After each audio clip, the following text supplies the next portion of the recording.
Hello, everybody, and welcome to the Casual Hour, a podcast ostensibly about video games, but mostly about Game of the Year Arbitration. 2021. Arbitration. Mostly about hurting feelings and having your feelings hurt. You know what? I think it's going to be, the last 2 years especially, you can't hurt me. You can't hurt me. I've lived through, I don't know. I've lived through some pretty dark times. We've all survived them. But this is one of the most exciting times of the year for me, and even more so because this is the first time we've decided to try and do this live. So it's either going to be really cool or a shit show, or a little bit of both. Both. Probably both. Almost assuredly both. So joining me, as always, the gamer on the go who's directly beneath me on this live stream, Chase Kinnicky, and beneath Chase, the goth 80s singer, Johnny Amazich. Hi. What's Johnny on the Brady Bunch thing? I'm Alice. Obviously, Alice goes in the middle. Is it the mom and dad who are the top and bottom, or are they the sides? I can't remember. And then it's like oldest, middle, youngest, right? I think so. Also, before we go too far into this, can one of you just check our audio? We've had a little bit of a rough go. Sounds good. We're there. Okay. Cool. So let's now that everybody knows who we are, the best of friends who might not walk out of here best of friends. We are doing this show differently. So in years past, we had usually taken off days of work and locked ourselves in Chase's apartment for multiple hours. How fun was that? It was really fun. That's great. And we sat around the microphone and we talked about this shit for hours. But now that we take a quick break for pizza and then we get right back in it, we get it all done in a day. Some years we got snowed out. You'd be snowed in and you have to stay for a little bit longer, and you'd be like, I got to get home. And I'm like, I got my friends here. It's fine. Yeah, you don't have to go anywhere.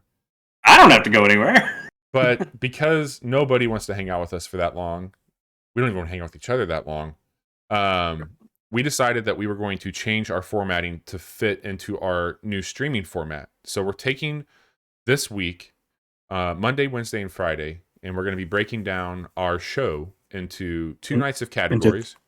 Into 3 short 6-hour podcasts. Yes. For you to listen. And then Friday... 4.5 plus. 4.5 plus, yes. Yeah. So we got some categories to get through tonight, and I think that we should probably just get right to it because we can be a little long-winded. Some of these categories also are going to be relatively contentious. I think most of the contentious ones are probably on Wednesday. Yeah, Wednesday will be the hot. Wednesday will be tough. Yeah, for sure. Friday's more relaxed. Yeah, I mean, we'll Friday is our top 10, so we're going to go down our own top 10 list. We're just going to have fun talking about our favorite games, and then we have to kind of do some funky math and probably cut some people before we get to like our general game of the year. We'll get there. Yeah. So first of all, we got a note that we're going to let you all in on. So you'll see us doing some real-time edits as we're marking things off. A few of these categories don't require it, but you will see us making some notes on that note that will allow us to tally things up as we start to keep track and move forward. Chase and Johnny will be helping out with that. I'll be steering the ship over here on Twitch land. So if you do hop into chat, feel free to join in the discussion. We're happy to have you there, and it will be a really good time. So, Chase, the first category that you have listed for us here is Best Non-2021 Game. Go for it. Best Non-2021 Game you played for the first time in 2021. So, relatively self-explanatory. This is an individual category. We don't need to try to pick, because that's ridiculous, because each of us have played a number of different games. We didn't all play the same non-2021 game this year. Yeah. Bobby and I think we were pretty close to having the same one here. But we all picked some different things here. And, it's just a nice, easy category to get us in here. It's also a chance for us to talk about something that we maybe missed out on in the prior year, where we did have categories that would have allowed us to talk about it. Maybe we didn't have the means to play it then, like a game like Monster Train here. Or maybe we found that we are a very type of gamer now and have a lane that we've uncovered for ourselves. Who knows?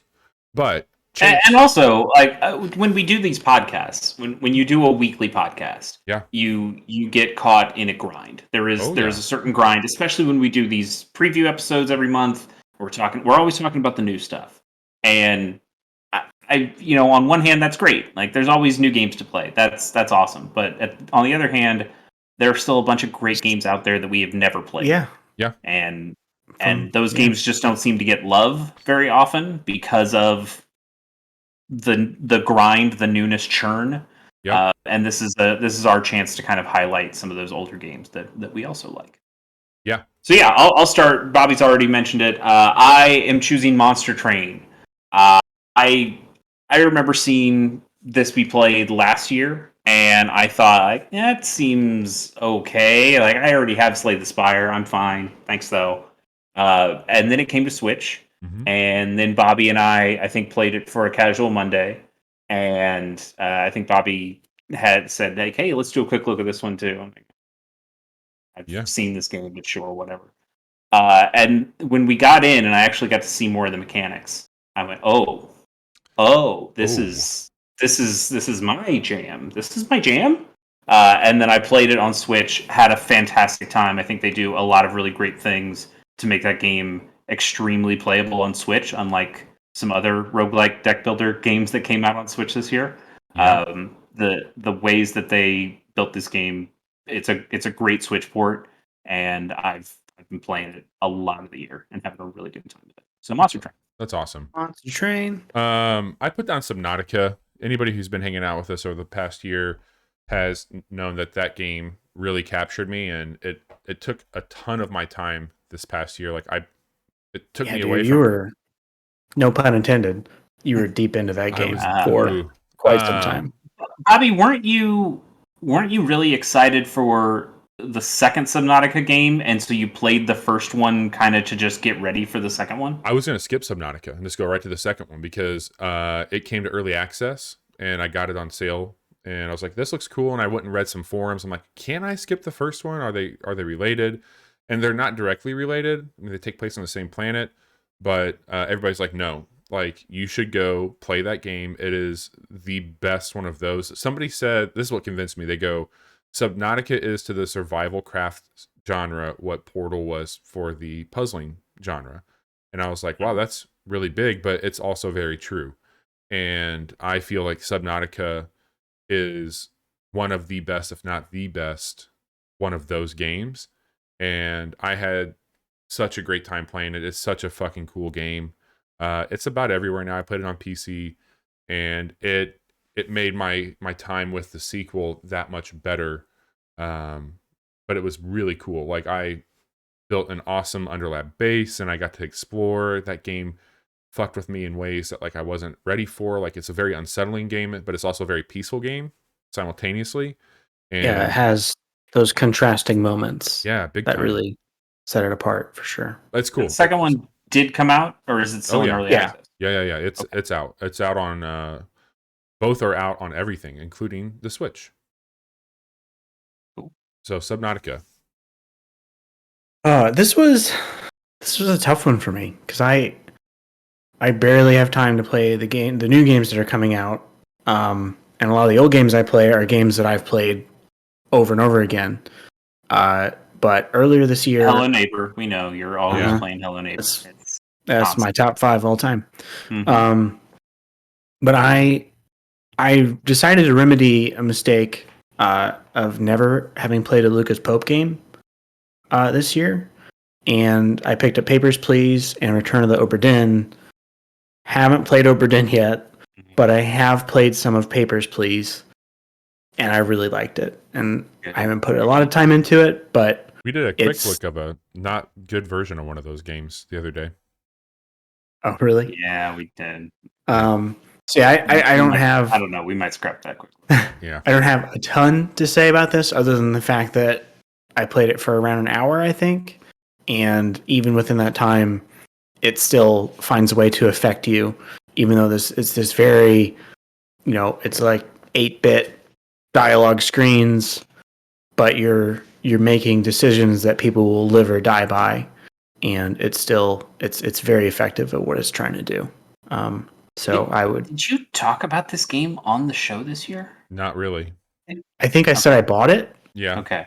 But I don't think I ever talked about my experience playing it. I think that we may have had like side conversations about it, but I don't think I ever talked about it in the podcast in any capacity. And It's a great game. Worthy to make this list. it was. I think I got it like $5, and it was Nice. absolutely worth that. So, Awesome. Well, Chase, shall we move on to our next easy, non-contentious category? Non-contentious, exactly. Another individual category is another softball for us. It's kind of easy. Teasers. So kind of the opposite of this. Like it's what is your backlog game of the year? What's a game that you didn't play that came out this year but you really wanted to? What is going to be the 2022? What is the best non-2022 game you played? exactly. Like that's kind of what this one is.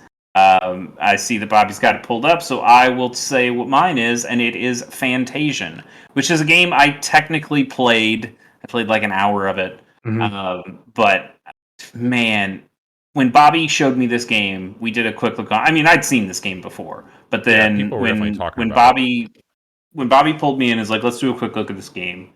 I was looking at it and was like, "Oh, pretty standard RPG." Like it's got the kind of character design that I like. I'm digging what I'm seeing, but standard. And then we got into the fights and seeing the way that Bobby was doing, like the wanted kind of bending your attacks to hit multiple enemies. The way you could bank enemy encounters and then fight them all at once for bigger rewards. That system sounded so cool to me, and I really wanted it. The problem is Apple Arcade. Yep. I did not want to be tied down to paying $5 a month to Apple every month. And that's a bummer to me. And it's the reason I didn't stick with it. The other reason is I just couldn't find a way to control that game that I enjoyed. I didn't like playing it on the phone. It felt a little too small on my phone, and I have got a relatively it's a sizable device. It's not one of the pros. It's not one of the huge ass ones, the maxes.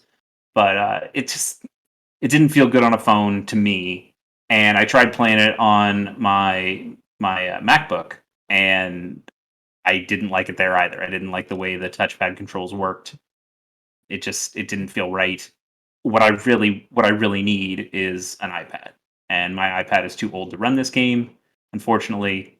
So someday I'll have to break into Bobby's house and steal his iPad. Yeah. And play this game. Buy a new iPad. I will say, Chase, no, I've recently downloaded it again. Yeah. This isn't a plug. We're not sponsored, but I did get this Backbone attachment, and I can play this on my iPad and with my phone. So I'm gonna spend. But does that feel good? Because like that's part of my problem I feel like that game has but the touch controls in combat were the cool part, because that's how you could easily bend things and make the combat work. It works really well. I was playing with a Pro controller on my MacBook, and I didn't like the way it controlled with the controller either. That's why I think like the iPad is what I really want for this. And I've also been thinking, I'll just play it on Switch when it comes to Switch. But like that game was partially funded by Apple. It's probably not coming to Switch. Coming. Not anytime soon. Dude, for sure. The thing too is, here's what you can do. This is what I would recommend. Yeah. Buy an iPad with the intention of returning it. They have a 14-day return policy that will give you the pressure you need to beat that game. 14 days to beat a big ass JRPG. I believe in you. Just don't play Destiny. Yeah, more Animal I still like this. I still like the breaking into your house and stealing your iPad. That's fair. Better. I mean, that works too. Maybe I can just rent your iPad from you. There you go. Yeah, fair. Okay. What do you got, Bobby? I've got Sable, and this one's really hard, man. That demo had such a huge impact on me when I checked it out. We had been talking a lot about this game. I know that you have a reason to not play it because you're perfectly fine. Xbox One, you hate for some reason. And I listed the reasons. Yeah, this was a most anticipated for you last year, wasn't it? Mm-hmm. Or So It was high up It's there. up there for me. Chase was the highest on this game. Like I remember we were talking about the Game Awards one or whatever it was, E3. E3, yeah. And we're talking about shit, and Chase ID like, at did you Xbox. see that fucking clip of this game? It looks so cool. I'm like, what are you talking about, man? He's like, the game. I'm like, no, I didn't see it. So anyway, It was like a Cuphead moment where it was just like something that was in a montage. Yeah, and it's just like, wait. went from it. What was that? Exactly. Like, I mean, hang on. leading What up do to we the got game here? coming out, I was listening to a lot of Japanese breakfast. I was really getting into what was going on with it. That glider song kicks ass. Yeah, dude. And so I don't have anything bad to say about my time with it. What I will say is that Sable is kind of a non-game. And that's not a bad thing. It's just a very open game about finding a destination when there's not a clear path for one. And I think that's the crux of that game, right? Like that's what it's about. But when you're playing at the rate that I've been playing other games and late at night, tired, and that game's got some very sweeping movements to it and a very pretty soundtrack. Like Sable put me to bed a few times, and that's not a bad thing. It's like it literally relaxed me to that point, which I think is a testament because I'm pretty wound up. But it's a game I want to go back to. I think it deserves a lot more than I gave it, and I'm ashamed because I think it probably deserves to be on a lot more lists this year that I just can't put it on. And so this is me saying, like, there's other games that I wanted to put on here, but like I feel kind of an indebtment to Sable because of what it represents, what it's doing. And this is just me saying, I let you down, Sable. I will find a way to meet you again. And same here. Like that demo actually left me pretty cold. I didn't think that demo was all that fun. But you got to a point at the end of that demo where I thought, oh, okay, the game is about to open up and that's what the full thing is going to be, and I'm looking forward to playing that. Yeah. And like you said, it's not on a device that I want to play my games on, and I can wait until then. But I'm still extremely excited for Sable. Yeah. Absolutely, man. Johnny. Yeah. What you got here? So like Chase, I technically played some of this game, but not nearly enough. And that is the Forgotten City. And if you don't know, the Forgotten City actually originated as a Skyrim mod. Like the most popular Skyrim mod of all time, right? Yeah. So it's pretty impressive. It's about this. Well, yeah. Hang on. There's the Macho Man as a dragon. Sure. That's the most popular. And Skyrim. is there like something about like make Lydia nude? Yeah, clean faces. Okay. You got it. Clean faces is up there. So strike those two, and this is. But so the whole premise of this is there is this forgotten city that you find, and it was so popular that these modders made their own game, and instead of being in the world of Skyrim, it is this lost Roman city, and you are, I think, an archaeologist or something. And anyway, you fall through this portal and you wind up in this old Roman city with these people, and it's another time loop game. Time keeps repeating, and you're there to. No, it doesn't. We'll get there. No, but it's a mystery. So you're talking to people and you're trying to unravel the mystery of this place and why anytime someone tries to leave, they turn to gold. Because as you're walking through into the city, you keep walking past all these statues of statues that are like people and they're solid gold. Okay. And it's the people that have played it have said it's incredibly impactful and it's full. Like I've heard nothing but amazing things about this game, and it's just it hit Game Pass this year. It's on Game Pass, yeah. Yeah, man.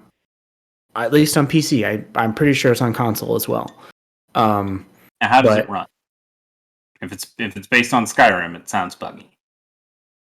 Fine. It totally it does. Bethesda should hire these guys. Why do that when you can have your fans fix your game for free? So yeah, I don't know. Something like I love the Roman Empire and history, and like I'm way into that stuff. So this is just right up my alley, and I would like to go back and play it because I don't think it's an overly long game once you get into it. So, well, let me load up our next category here. Yeah, it's time to start getting contentious. I mean, you're gonna just be arguing with yourself. Yeah, I was gonna say Yes, just Chase. I thought this was going to be a category we'd all have a discussion about. It has been in years past, but apparently not so much anymore. Maybe we weren't clear with I you have played about 2 of something. these games, but not on the Switch. Hang on a second, Johnny. Hang on. The chickens are coming home to roost right now. Are they? Chase, Johnny and I are better than you. I've heard. We have PCs. What else do you want from us? We've played these games already. It's old hat. When you're done playing with your Fisher-Price toys, come play with the big boys, and we'll let you know what it's like to play these when they come out, or in early access before they come out. No, we do joke. When we did say this before the show a little bit, that this is the last year for this episode, or for this category, because you're going to get the for me. You're going to get the real Switch next year. When you say the real Switch, you don't mean a Switch Pro. You mean the Steam Deck. I know. Yes. Yeah. And while that may be true, I still think there is something. We say it. I guess I say it every year now. You guys used to say it. Like all these great games that are out there, especially games on PC, we say this would be great on Switch. Yeah. And that's what this category is about. What games actually did come to Switch this year that were really good, and I think porting to Switch is still something that's important and something that not everybody gets right. Like I mentioned it with Monster Train. Monster Train does it incredibly well. A game that doesn't do it incredibly well, Griff Lands. I didn't think Griff Lands got ported to the Switch very well. When we played that on PC, I thought that game was pretty cool. I couldn't wait to download it. I got into it and went, I just don't like the way the controls back on here. It didn't feel right. It didn't feel good to me. And it did ruin the experience. Which I think would probably be a game I'd like. Is Loop Hero out yet? Loop Hero is out. It came out yesterday, I think. I have not. So curious what that would play like on there. Me too. I have not tried it. I've heard it zoomed in a little bit because it's harder to see some of those things, so they zoom in the camera a bit. I don't know how much that affects the gameplay. Loop Hero is not going to be on this list because none of us have played that Switch version. Yeah. What is on the list? Miitopia, Monster Train, Super Mario 3D World, not the Bowser's Fury part. We'll talk about that one separately because that's new stuff. Umurangi Generation, Blizzard Arcade Collection, Castlevania Advance Collection, Fire Emblem Shadow Dragon and the Blade of Light, SD Gundam G Generation Genesis, Subnautica, and I said, like, I could have put Zombies Ate My Neighbors, but that game I actually don't think is very good. Well, I think it's a very good Switch port in that it's a pretty straight port of those two games. Johnny, I know we talked about how we liked those games as kids. I don't think those games are actually... You can never go home, Chase. I mean, you can, though, because the Blizzard Arcade Collection... Okay. Pretty good. I only ever played Zombies Ate My Neighbors co-op. And I feel like if you try to play that by yourself, it would be terrible, because those games were pretty hard. They were hard, but also it just feels clunky. That's a game that feels old now. I don't think the Switch feels old. I think that feels old. So we can probably strike this from the record. Old. We can strike this from the record. Strike it. Yeah. I'll go next on one. Okay. Subnautica, I didn't play. I don't think I'd want to play it there, but I will say if this is the only way that you can play it, play it. Strike through. Is there no strike through on Google Doc? There is. You have to go to on the Google Doc. You have to go to formatting stuff. I'm doing it on our Dropbox note, so I've got it saved here. But you guys can mess with the Google Doc. Okay. So we can strike that out too. Got it. Yeah, I've got a few that I can strike here too. One, Fire Emblem. It is like that is the fact that game was only available for a little while was bullshit. Like it is a pretty straight port, and they added save states and some other stuff to it, but it's not all that good of a port. And also, I'm really pissed off that they tried to bilk people out of money if you're like, oh, it's a limited time thing. It's like, no, we can download ROMs, Nintendo. Right. You don't have to take them down. This is bullshit. You'll also notice that the Super Mario 3D All-Stars Collection not on this list for pretty good fucking reason. Bobby, FYI, it's Alt-Shift-5 to do strike through on highlighted text. Thanks, man. I'm also going to cut off Umurangi's generation. I think that game is actually really cool. I just didn't put enough time into it to really see what the good stuff about that game is. That's on me, not on the game, but it's not something I could give for best Switch port. I'm also going to cut as much as I've put. I already know what you're gonna say. I've put a ton of time in it. I didn't know that it even came to Switch this year. I thought it came to Switch a couple of years ago, and I just found it now. But no, it came to Switch in like March or May. But SD Gundam G Generation Genesis is really fucking good, but Okay. it can be cut off. I didn't play the Castlevania Advance Collection. I can cut off that one too. Okay. I do own it though. I think that I'm excited to play those, Okay. and I don't like Metroidvania games, so that kind of speaks volumes. These last four, I think that's where the argument comes from, right? I'm just taking this purely off of I don't know if conjecture is the right, like the Blizzard Arcade Collection. Is rad. I feel like it's maybe the strongest, or Monster Train. Yeah, So- Monster Train probably ends up winning. I think Super Mario 3D World was a fine port. I think It's a perfectly fine port. We've been asking for that game for a while. A great game. It's a good Mario game.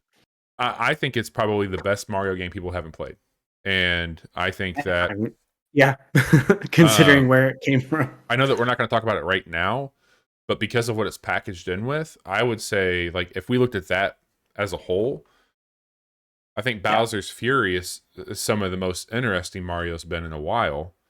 But we're not talking about that here. But that is I mean that is me being arbitrary here, but like that Bowser's Fury was not ported over. That is new content, and I think it's interesting enough to talk about there. And I feel bad saying, oh, the reason why this game won Best Switch port is because of content that's not actually. No, I'm not saying it would win. I'm saying more or less because I think we're getting ready to strike this game out.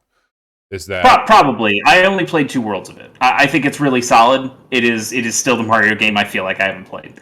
But it is cool. Okay, so take that off the list.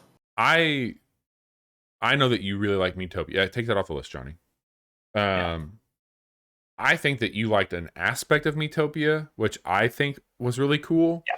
I think the rest of that game kind of fucking sucks. And I think that the character creation stuff that you did was some of the most interesting, but I thought the gaming aspect of it was pretty lame from what you showed me. Here's what actually disqualifies it is I didn't realize this until I got to this part, but I did end up dropping this game at the exact same point that I dropped the 3DS one, which is that game. I forgot that game does a bait and switch. You fight the final boss and you beat him, or him or her, because you can design the final boss the way you want, and then it throws you back out and says, okay, now you have to play. Like there's like a bait and switch. Like here's a bunch more game that you can play, but also it feels a little aimless compared to what you were doing before, and that bummed me out in that I felt like I was building to this great climax and I got it, and then the game should have ended. And instead it says, well, why don't you play a ton more? And it's like, oh yeah, I'm actually done playing this game now, but thanks. Miitopia can be canceled, but the face features are so good. It was so much fun. It was so much fun. A lot of really great characters. They should just do. I mean, I know they have it in this Miitopia. I know that when I say they should just do it, there should be a free app in the eShop that is that, where you can do some really cool fucking Mii character creation that you can bank and bring into other games that require it. Like that should be a thing. Totally. Like that, the Mii creations that you do should be able to come into Mario Golf. They should be able to come into Super Smash Brothers with the Mii characters there. Right. Like the way that they have transformed Mii characters into what they've done in Miitopia is incredible, and it was the reason to play this version of it. It's really good. So we're down to Monster Train and Blizzard Arcade Collection. Here's the thing: Monster Train's going to win this. But Blizzard Arcade Collection, I love, but I really only love one aspect of it. I never cared about Lost Vikings. I never played Blackthorn. I love Rock and Roll Racing. It is one of my favorite Super Nintendo games. It is the best game Blizzard has ever made, and I stand by that statement. I know lots of people would say many different games. Let's not say things we can't take back, Chase. I will never take it back. Rock and Roll Racing kicks ass. And this is a great version of it. It's a fantastic version. The way they've gone in and brought in, here's the SNES version, here's the Genesis version, here's like an HD version that we made, here's the version with the old sounds, here's a version with brand new voiceover and audio. Here's Rock and Roll Racing had these MIDI versions of rock and roll songs, and now they have the CD quality audio in there if you want that version as well. But you can go back and play with the old ones, which I do because those MIDIs rock. It's a fantastic package. It's somebody really, really cared about making a really good version of that game, of all those games apparently, but especially of Rock and Roll Racing, and I appreciate that. Monster Train still wins. Monster Train fucking rules. It's so good, and the way that game does tooltips, and it makes it so easy to play on Switch. I would say it's actually easier to play on Switch than it is on PC. You'd be wrong. Maybe that's just a me. I'd probably be wrong. Maybe that's just a me thing because I don't play with. But it's cool that they were able to do that though, because I mean, knowing what you alluded to earlier with, with Griff Lands and how that. Shall I paste in the next category? Yeah, we can go ahead and stop talking about that. That's fine. Congrats, Monster Train. It's all struck out. No, it's all struck out. All right, so we got one of my favorite categories, Chase, which is best new character. Now, it wasn't your favorite category last year. Can I run through this list? Go for it, buddy. All right. Hang on a second, Johnny. Yeah. Are you just reading everybody's name and then having us, or are we just gonna when you say go through the list, it's kind of what we do for the debate here. Oh, okay. But I mean, if you want to read every one of them, you can. We should run through.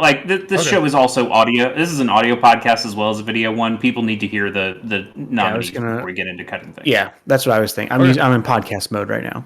That's fine. All right. That's for best new character, I'm not used to seeing you in that mode. Cold. Thanks, Bobby. We have Nosferatu from Everhood, Wooden Soldier from Loop Hero, Alcina Dimitrescu from Resident Evil Village, aka Celine Big Lady D. Big Lady. The big woman. Is that big woman here? Celine Vastos from Returnal, Dad from Chicory, A Colorful Tale, Cool Teacher from Trash the Planet, Shade from The Longing, Don Papas from Claphands Golf, Colt Van from Deathloop, Juliana Blake from Deathloop, Rivet from Ratchet and Clank Rift Apart, Hanoa and Minoto from Monster Hunter Rise, Roberto from Monster Hunter Stories, Chorizo from Far Cry 6, Guapo from Far Cry 6, Sam from Psychonauts 2, Sam from Eastward, and the Stoat from Inscription. Big Sam. Okay, I feel like there are a couple we can cut right away. I'll go. I'll cut some favorites here. Maybe not necessarily favorites.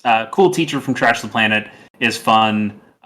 He's a raccoon who's also a teacher who also wears aviators because he's cool. And sounds pretty cool. He ends up that game is about how raccoons go from collecting trash to realizing capitalism is bad. We've been there. It's a very interesting clicker game, and it'll take you less than a day to finish. And Cool Teacher is the last one that doesn't really get taken in by capitalism or ends up being okay. Stays cool the whole time, and I like Cool Teacher. Also, Shade from The Longing. I like his little design, that little black shade character with his yellow eyes. I put a little bit of time into The Longing. I still have a alert on my phone for when the full days finish, when I'm supposed to go back and greet the king as he comes back after his big long nap. We'll see what that is, but I feel like he can be cut. It's fun. He's a fun little dude, but that's all he is. He doesn't have I forgot all about that game. Man, I think most people have, but it's a cool idea. All right, I'll cut a few here, if that's all right. What do we got? Yeah, I'm gonna cut Big Lady D. Whoa! I'm kidding. I wouldn't do that to you all. Yeah, like hang on. Like I feel like we could cut so many other characters before. None of us even played that game. I don't even give a shit about Final Fantasy. You horny or motherfuckers. Resident Evil. You Jesus horny Christ. motherfuckers. I caught you and fucking gotcha. I gotcha. I got all of you. Okay. Wow. Point proven. Is this what they call a thirst trap? It's something like that. I am up for getting rid of Rivet from Ratchet and Clank. I think Rivet is super cool. Whoa! You're taking away my other sex fantasy? Wait, what's going on here? This show just got a lot less horny. Rivet, I think, is super cool and does a really cool aspect of bringing a sense of family and belonging. And sometimes you don't get the family that you get, but you get the family that you choose. And I think that Rivet's a really cool character that's more than just another one of them. Bobby, without spoiling the game for me, is there like an alternate version of Clank? I know like Clank gets like thrown over to Rivet, but like I didn't know that. Okay. Yep. Cool. All right. That's all I think that we can probably get rid of Juliana Blake from Deathloop as well. I think Juliana has a lot of spunk to her. I think that she's a lot of fun in the game. I mean, if those two characters don't work, then the game kind of doesn't work. But I've never wanted to be annoyed by a character more in the best way. She represented a thorn in your side, and it never bothered me. Like I welcomed it every single time, and I've never experienced that in a video game where I had somebody who was just like intended to be an annoyance, be such a great annoyance. Yeah. She was fucking prodding awesome. you. Yeah. The banter, it was great. It was so good. It's so good. Yeah. Johnny somebody needs to make a Dark Souls mod where she invades you instead of an actual invader. That would be great. Yeah. So Juliana, but she still has to have the scraping spear or whatever the fuck it's called and just ruin you. Juliana Blake from Deathloop, really fucking good character. Mm-hmm. Johnny, let's trim some fat here. Chorizo Guapo, probably the best things about Far Cry 6. The only things I like, I literally, when I put them on there, I was like, what other names do I remember from that game? I don't. I only remember Guapo and Chorizo. What's Giancarlo Esposito's character? I don't remember. I don't know his name. Didn't tell you. Was he good? El Presidente. He did fine. Did he do a good job? He was. Yeah, look, that man could read the telephone book and it would be interesting. 100%. Is there something less? Like, does he feel not new because he kind of feels just like Gus Fring, only with a nation? I don't know. I didn't get far enough into it to really see him like open up. Yeah, the parts that I saw with him, it never felt like he was phoning it in, and with the way that, like, he seemed into it. Like all the promotional stuff that I saw and like interviews with him. Like, he thought it was a really interesting thing to do, and I don't think that this was just a paycheck for him. Yeah. And he's a very talented actor. The game's just not that great. We can cut both of them. They're very cool. Guys, I thought we were going to hear more Far Cry 6 love on this Game of the Year edition. No, I mean, it's fine. It's good. It's probably just the strongest it's been in a few years, but that's not a very high bar to clear for them. I just think maybe I wasn't as eager for new Far Cry as I thought I was. Okay, so we've been cutting some characters, but I think maybe this goes faster if we elevate some characters. Who needs to stay on this list? We all know. Dad from Chicory. Dad from Chicory, I agree. I think Nosferatu is a pretty solid candidate. Yeah, he's all the way through Everhood. We'll probably talk about him a little bit more. I don't know who the Wooden Soldier is. It's when maybe you didn't get that far at Loop Hero. There's I know who the Wooden Warrior is. I don't know who the Wooden Soldier is though. Oh, okay. Sorry, I probably just wrote it wrong. I just liked his little dialogue before you get him, but he's very good. It's a very short dialogue though. I don't think it's enough to keep him on here, so we can cut him too. Who are we cutting? Wooden Soldier, Wooden Warrior, whatever it's called from Loop Hero. Okay. Okay, so looking at this, Nosferatu, Dimitrescu, Dad, Don Pappas, Stoat. Stoat stays, at least for now. Yeah, like who else would we make an argument for? I feel like somebody wants to argue for Colt, right? I think Colt deserves. I don't think Colt's going to win this category, but I think Colt deserves some praise, and I like Okay. Colt. I feel the same way about Celine. Okay. Yeah. I don't think that she wins, but I think that she was very interesting and good at what she was doing. Yeah, if Celine, I mean, it's kind of like Deathloop. You know, you're playing so many loop games this year.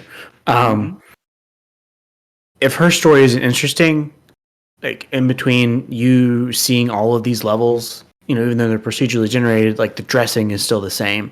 You know, the enemies you're fighting are the same. The layout of the level is different, maybe, but a lot of the rooms are the same. If you don't find what she's going through interesting, then a lot of that game is kind of lost. And the story is actually a big thing that kept me going in Returnal. You know, I only made it to like the third world, I think, third or fourth. But I was the whole time very interested to see what happened. And you like, usually I think audio logs are, you know, they're kind of phoning it in. Not lazy, but there is definitely like it's just here's an exposition dump. But her voice acting, like the woman really who good. does it's so good that, you know, she's learning all these things about, like, oh God, what did I do? I don't want to turn into this version of myself. And it's a really cool game. Okay. Let's keep her on here for now. So okay.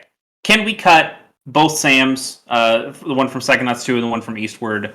I think there's a lot of cool characters in Eastward, but I don't think any of them rise enough to best new character. Sam in Psychonauts 2 is fun. I think she has some really funny lines. She's my favorite of the new interns, but I don't think she's got enough to live here. Yeah. Roberto is like a surfer bro in Monster Hunter. He has a big sword. He seems dumb, but is actually kind of smart. He's fun, but I don't think he's enough to hang on here. I didn't play Monster Hunter Rise. I know the two dragon twin girls are very attractive. Is there anything more to them than cute dragon twins? There's some stuff in the game for sure, but not enough to keep them on here. I just think that we wanted to. As far as Monster Hunter characters are concerned, they're the most interesting, which isn't saying much for Monster Hunter. There may be the only thing I'd fight for when it comes to Monster Hunter Rise. if I could put Muscular Chef on here every year, I would. Yeah, for sure. They only got 4 fingers. Yeah, pretty cool. I mean, I don't know. All right, and get rid of the Sams. Getting rid of the Sams and Roberto. And Hinoa and Minoto. So, and then we decided. Oh, we left Celine on there. Okay, so 1, 2, 3, 4, 5, 6, 7. All right, we gotta start to kill some of these here. Yeah, this is where the fighting starts. All right, each one of us has to get rid of somebody. We'll start with Chase. Okay. I think Nosferatu can go. He's fun, but he's a one-note joke. I like that joke every time they do it in Neverhood, but I think he can go. He's very funny though. He's very funny. He's Nosferatu, but he sneezes a lot. That's the joke. The joke is his name. The joke is his name. I think that we can probably drop the Stoat. And I don't know about that.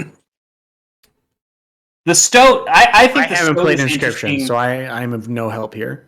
All right, before we cut the Stoat, let me make a case for the Stoat. The Stoat is a card, and when I think about cards, when I think about Monster Train, when I think about any other of these card-based games, these are just things that I play. They are tools for me, and yet in Inscription, the Stoat is one of a handful of cards that evolves with you, that changes, that talks in text, but he talks to you. He changes his name from the Stoat to don't kill me, or to other things. He And gives you changes, hints on how to play like, the game. physical appearance too. Like there's like the cube-headed stoat and all other shit too. Like Mhm. it's a very interesting. Okay. He's mysterious. He's trying to help you, but he's also kind of an unreliable ally. There's he makes that game more than a card game. I don't think the card game of Inscription is all that crazy interesting. I think it's got some fun mechanics, but I think it is a pretty simple card game. And play this game. And things like the Stoat that give you story as you play it keep me interested in what is a pretty basic kind of card game. And that's why I think the Stoat is something that should stay, and actually one of my favorites to win this category. I would kind of like to see him stay. Okay. That's fine. It's up to you. I'll just say this much: like you're not gonna have to bend my arm too hard on that one, because I adore that game and that character. But in comparison here, like Okay. What about Lady D? None of us played Resident Evil Village. I know that it speaks to how well crafted her character was, I guess, that she even made our list despite none of us having played the game. Yeah. But and also, like, she's crucially, like, she's the demo of that game. Yeah. Like, she's not even the main villain of Resident Evil Village. Like, I mean, people saw this big lady and got super excited. Yeah. Capcom had to put out a fucking tweet telling us how tall she was because people needed to know because they're horny as fuck. But I agree with you. Here's what I'll say. Hang on. If there was a mod that we could bring into this, just because it's not going to do anything for us, but I watched a video where every time she looked at you, her hat got bigger. Hat got bigger. It's real good. Man, I just gotta say, it's not as good as your car getting bigger every time you turn. And there's a point where they're outside of the mansion, and her hat has engulfed everything, and she's a big lady. But it's a great mod. It's a great mod. I love the fandom that has surrounded this character. I could give two shits about Resident Evil. I like Lady D. And I love what's going on there. I love the fucking weird shit that people have done on the internet with her. Not Rule 34 weird, but weird shit. That's where the line is drawn. And of the people who are still on the list, she would get third place for me. I think she's up there, but also we need to cut characters, and I know there are a couple people that you guys really care about that I don't. That I think you're going to make more of an argument for than Lady D. So okay. So, all right, Chase. Then it sounds like you're just going to skip to me to cut somebody. Then, I mean, I could tell you who I think we could cut, and you guys would make an argument for it. But again, I'm cutting these because I just don't know them all that well, and like it's really between Celine and Colt for me. I didn't play these games. I don't. Understand why they're interesting. I mean, Johnny started to make a case for Celine. Can somebody make a case for Colt? Yeah, I can. I mean, I can as well. I put Colt on the list, so I'm happy to hear that. I'm fine getting rid of Celine, by the way, if we have to. I also put her on there.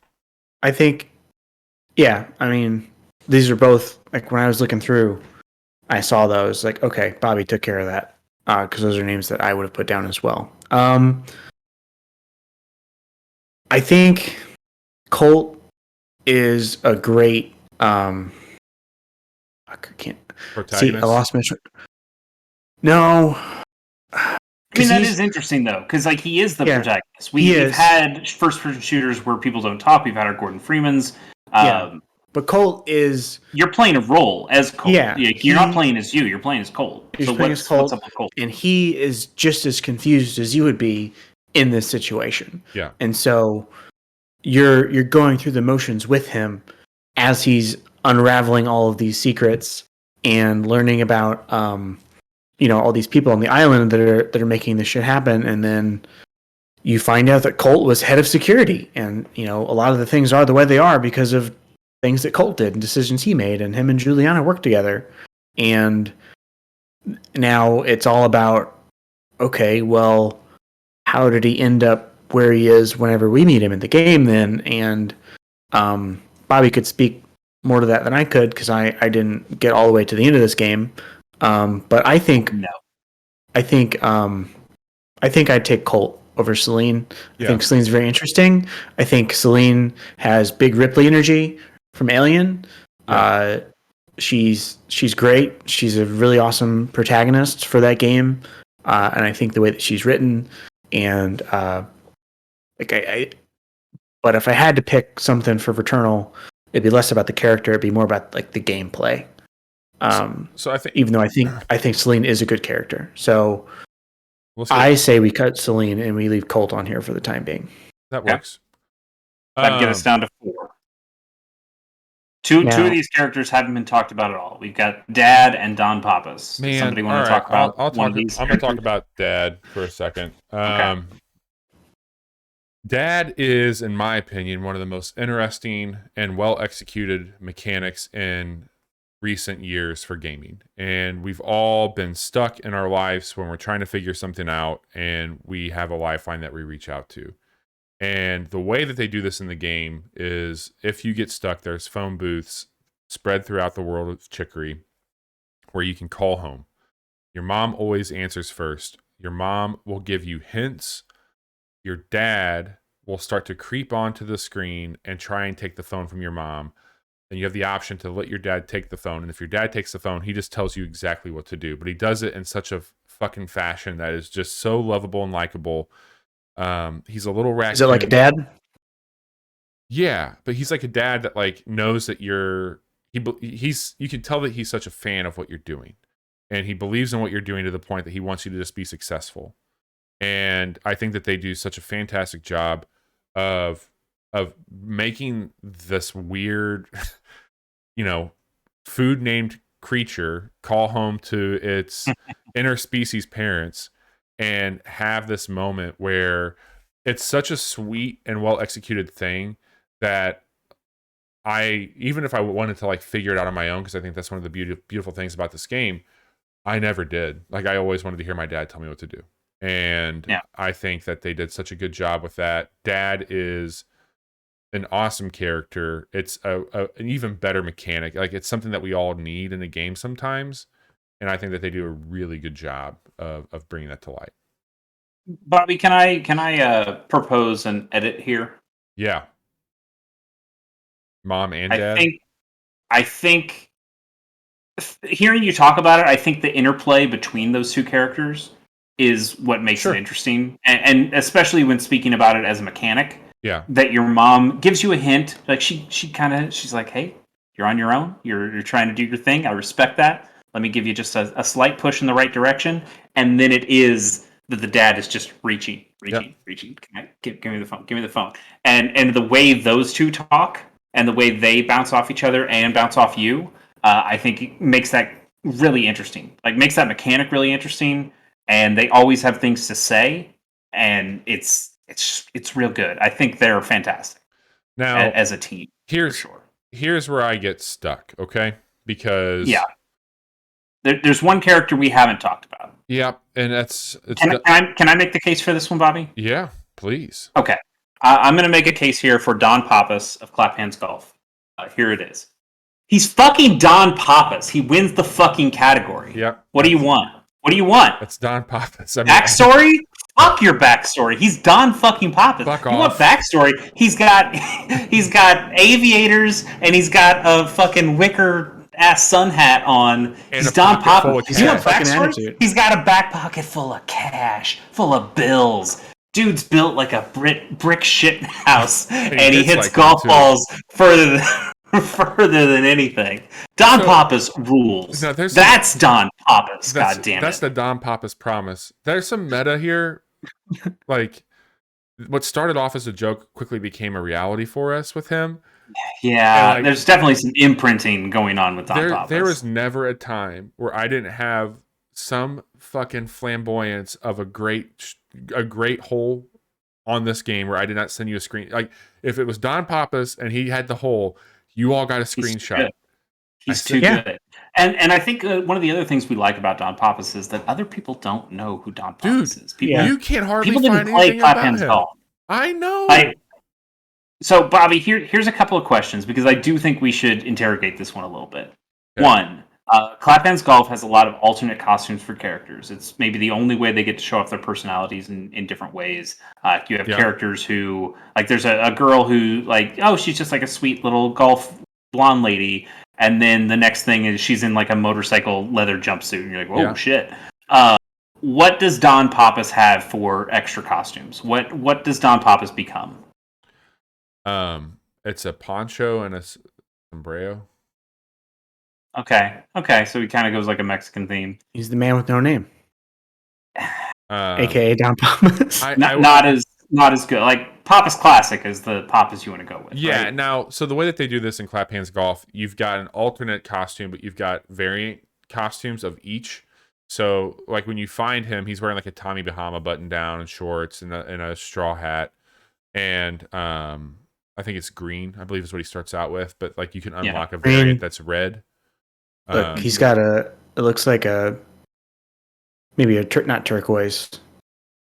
He's got a bracelet. Like a seafoam, yeah. Yeah, he's got a wristwatch on, he's got a big fucking ring on his hand doesn't have the golf glove on it. I would say that he's wearing Oxfords. It's Don Pappas for sure, right? Let me just do this really quick. I would say, like, if we weren't obsessed with this man because he deserves it, I would probably point us a little bit harder to Chicory because I really liked that. The Stoat's been awesome too, though, in description. I probably would have cut Colt next. Johnny said a lot of great things. I think that the voice acting is some of the best I've experienced. Like great. He delivered every line with empathy when needed, with grandiose when needed. It was really great. But righteous indignation. Yeah, Don Pappas is the man, though, for us. Yeah, like here's the thing. Sometimes there's a man. Like Don Pappas is the thinnest character here. He's the least character of all these best new characters. And yet, I think the passion we have for Don Pappas is enough to rise him above these other ones. There's also some inside baseball here, Chase, because we had a quick look, which I don't even know if either one of you know this, but that was like our first really successful quick look by viewership. Oh, yeah. And I'm pretty sure my audio was fucking awful on that one. It wasn't the best, but we were learning. And just the other thing that happened with that, I had an Eagle chip in with Don Pappas, and you and I freaked out about that, and that's where the fandom started. But that also, like, we had started to get a better rhythm with our quick looks, and like we were joking about Don Pappas, and that because there's not a whole lot out about that game and that character and everything else, like that kind of took off for us in a way. And so there's some it might be a thin character, but there's something very near and dear to us. He's our thin character. Yeah. Like this is our Game of the Year awards, and goddamn it, we're going to give it to our best new character of the year, and that's Don Pappas. Like congrats. I think if you really pressed me, I'd probably be like, I think the Stoat or even Mom and Dad are probably the real choices here, the real choices. But Don Pappas is our choice, and he deserves it. He's earned it. We continue the sports theme. Yes. All right, Johnny, are you going to load in the next one? Yes, I will. Bobby, this is going to be up to you. We got to go to the videotape. This is going to be very fun. Let me. I think. How do we want to do this category? So let me say the next category is our best casual hour clip. These are clips that we have pulled from Twitch and in one case YouTube.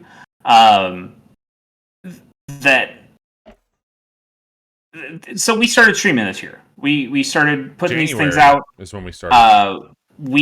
We've had a good time with this. Yeah. We expanded from just doing the podcast to doing Monday and Friday shows as well. Bobby's been holding down the fort with that. I've shown up most Mondays. Johnny shows up on a lot of Fridays. We've been able to make this streaming thing kind of fun. I was really against it when we first started. Yeah. I didn't like being locked to a schedule. all the time. I liked the way we did our old podcast where we could record it on kind of any night and just make sure that we get it up by Friday. Totally fine. Yep. I liked that I didn't have to dress up for the fucking podcast. Yep. And we've also had a host of technical issues. This has been, streaming sucks. It's hard. It can be unfun, and sometimes you got no viewers in there, and it feels like you're doing nothing. And other times, it can be the best thing in the world, and it's really exciting. It's cool to be with your friends. It's cool to have the chat in there that is going hype on some things as you're playing. And I think over the course of this year, we've had some really great moments. Yeah. And those moments we've clipped. And this is going to be a little navel-gazy category, but I think because it's our first year of streaming, because we've had so many fun moments, I want to celebrate those moments by going back and looking at these clips and picking what is our favorite moment from the casual hour. Now, we have a different category that will be best moment or sequence. We've done it for years. That's going to be based more on the games. These are moments that we had while playing games, moments that I think we enhanced or transformed by being there or having the chat there or having us bounce off each other, in one case literally, and that's kind of what I've thought about with this category. I think what we should do here, this is my 2 cents on how we execute this, because it could be a longer category and we got quite a bit more to get through. I would say let's just run through each clip, and then we can come back and discuss, like. Yeah, I think we can run through everything, and then maybe each person nominate like 2 clips, and then we just have like 6 that we talk about. Sounds good. I think I got these in the order that they're on the list, so we'll start there and go. Now, Bobby, you're not going to be able to play these in any way that Johnny and I can also hear them, right? No, you'll only hear it if you're watching the stream, so it'll be a little bit behind. Okay. That's fine. Okay. We'll get there. I've watched all of these. Johnny, have you gone back and watched all these? Watched a lot of them. Hey, I got the hung jury. No, you didn't. Yes, I did. You liar. I swear to God, I got Son it. of a bitch. I know. I just looked at the stream. Yeah, you son of a bitch. Oh my God, I love it. All right. Well, that was a good stream. Thanks everybody for joining. Good. Bobby, look at your roll. Just look at your roll. I get one. And the I fact can't, that it it's- wasn't even it's at there. the- It was the at tower. the postmaster. That was Of the course it best is. part. Damn. I couldn't even see. We just quit out. Oh my God. Oh my God. Oh my God. I'm going to mute myself while I listen to some of these. How's that sound? That Okay. could not have happened Yeah. better. Holy shit. All right. Let's go to the next one here. Oh man. Oh, that looks very, very nice. You guys seen the movie Entrapment? Well,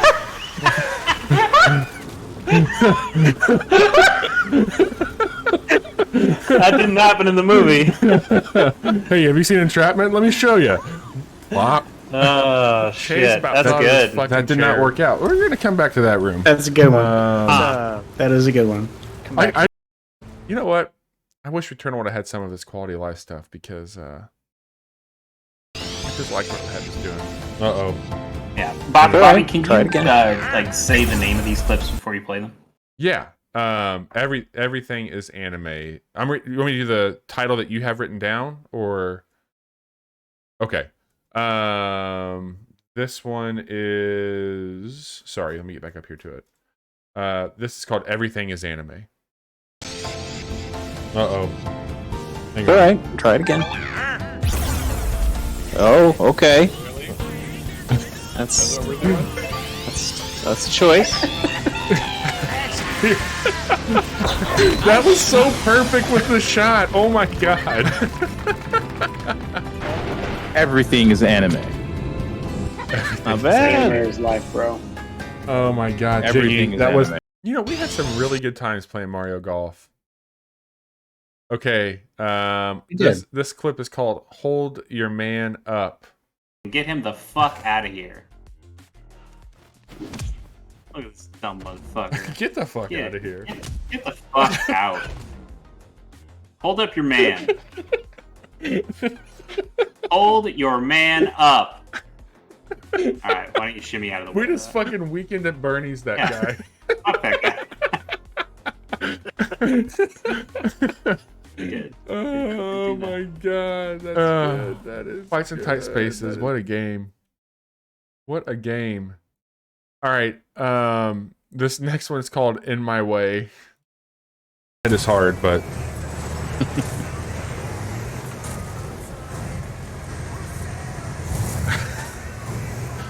Get fucked. of course, Chase. Of course. And God Johnny. damn it. Cool. You should have played more Wreck Cool. Fest.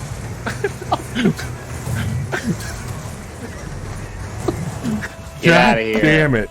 You are assholes, both of you. You were in my way, bro. You were in my way, bro. All right. This next one is called Nailed It.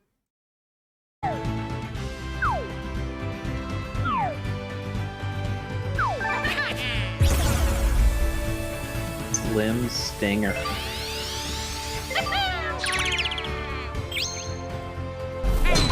Slim Stinger is his pet name. Whoa, shit!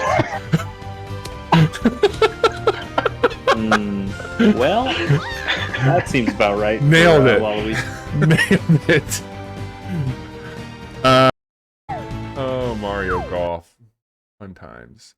All right. We've got Off the Top Rope up next. Oh, Johnny. Let me just get out of the way. Is this some HBO Max shit? King Kong versus fucking Godzilla? Hey, I'm gonna do my best, kids, but it's a radioactive dinosaur. Oh my god. This is weird. Jesus Christ. This poor thing He's having a bad just day. fucking put it out of its misery already. Johnny just playing that fucking horn the whole time. So I don't care about Monster Hunter Rise, but the clips that came out of it, pretty good. Pretty good. Pretty good. Out of Chicken Yeah, pretty good. is this next one. Okay. All right. So, like Minecraft, we both have to be in bed for this to work. You've never played Minecraft, so that's a wasted reference. That completely goes over my head. You know what else goes over my head? Bobby, let's fucking farm. I think you got the wrong clip. Oh shit! You get it. This one was called "Nothing Goes Over My Head." I'm sorry, I screwed that up. Let's get this shit. I don't think this is specifically farming half. This is the closest shit I got. It's an Let's honest get going. top of the morning to you. All right. Honest living. Yeah. I think I have that one in here. Let me just grab that really quick to be safe. Oh, hang on. Out of Chicken. I went through a fucking Popeye's chicken, and I straight up got up there to order. That's a great beginning to the story. And I go to the window, and they immediately go, "Hey, we don't have any chicken." And I go, "What?" I said, "What the fuck do you have? It's in your name. Like, you don't have chicken?" And they go, "We got fries. What do you want?" I'm like, I want a chicken sandwich." They're like, "No, we just got fries." I'm like, "All right, well, that's not gonna work. Like, I came here for a chicken sandwich, not some Cajun fries." Jesus. I was really disappointed. All right, let me see where we're at here. All right, this one's called. Oh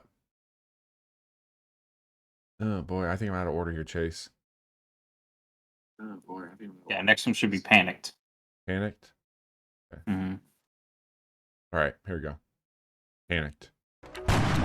Oh my god. Ooh. Okay. Oh my god. Now Jacobson should be able to clean him up. Okay. Oh, he can do a return attack.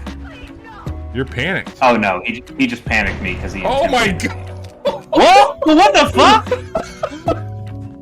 Hot damn! I'm better than I thought. Oh my god. What just Holy happened? shit! What just happened? So okay, here's what happens when you panic. I think it just takes an action, and I could have shot. I think I could have shot at a teammate. but I ended up doing the coolest fucking thing possible. I love that the music Holy kept playing shit! on Look this. at how far he It's just went. like so chill, but we just had to They don't really call him the fucking Raven panic for mode. nothing. We Holy took him out off the damn platform. I said Okay. This next clip is called "Push His Ass."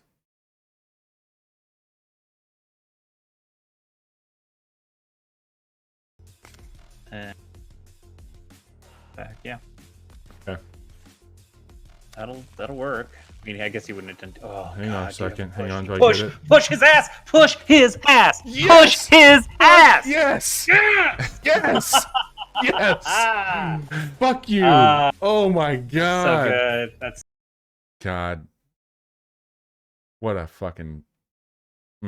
See ya is this next one. punch this guy. In front of us? Yeah. Yeah. Then to jump kick the guy behind you with the gun. Okay. And then snap strike him. And quick kick him. We can do all these things. Yeah, like jump kick the guy behind you. You might be able to end him. So he's down to 18. 4. Let me do this one first, because that's going to give me some extra damage. It's 14. Quick kick. He's down to Then 1. dash out of the way. Damn. It's alright. Oh my god! See ya! Yes! Yes, you love it! Love it when a plan comes together. Is to Oh my god. Alright, we only got a few more here. This next one is called the 4th of fucking July.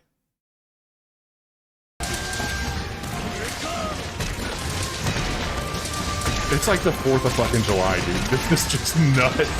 Oh my god. Base, remember when you said you wanted to see this fight? Oh my god. It's just parts breaking after parts breaking after parts breaking. Jesus. Holy shit. Oh my Dude. god. Meanwhile, Johnny's hitting a I feel fucking bad guitar for that solo, and we're just Yep. breaking every part on this thing.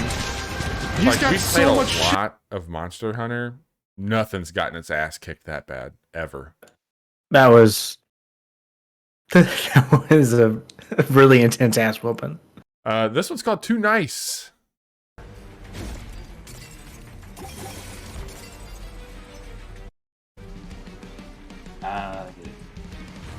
might as well hit the restore on him too. Can we suplex this train? We're about to find out. I wish. I might as well petty theft him just to do the little bit of damage. That's the only thing that matters. Here we go. That's nuts. Look what we're doing to this guy. 67 damage times 3 off every rip. 69, Dude. 69, 69! Nice! Yes! Yes! That's too nice. I gotta do it. I gotta do it to him.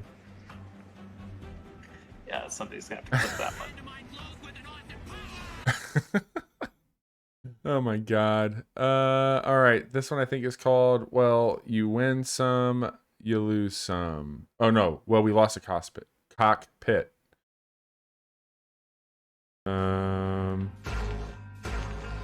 We'll destroy this glass.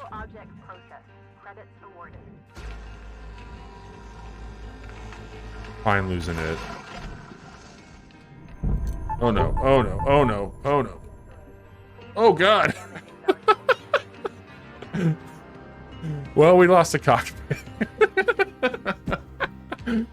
God, that game's so good. Oh, fuck. Oh, I can't wait for that full release. Son of a That's bitch. so good. Oh my god, that was awesome. That thing took off. About took us with it. Damn it. You know what? If I would have been over this a little bit. Okay, and we got you win some, you lose some. We still got some people. Why don't you see who else we... Yeah, nice, good. Why don't you see who else we do have?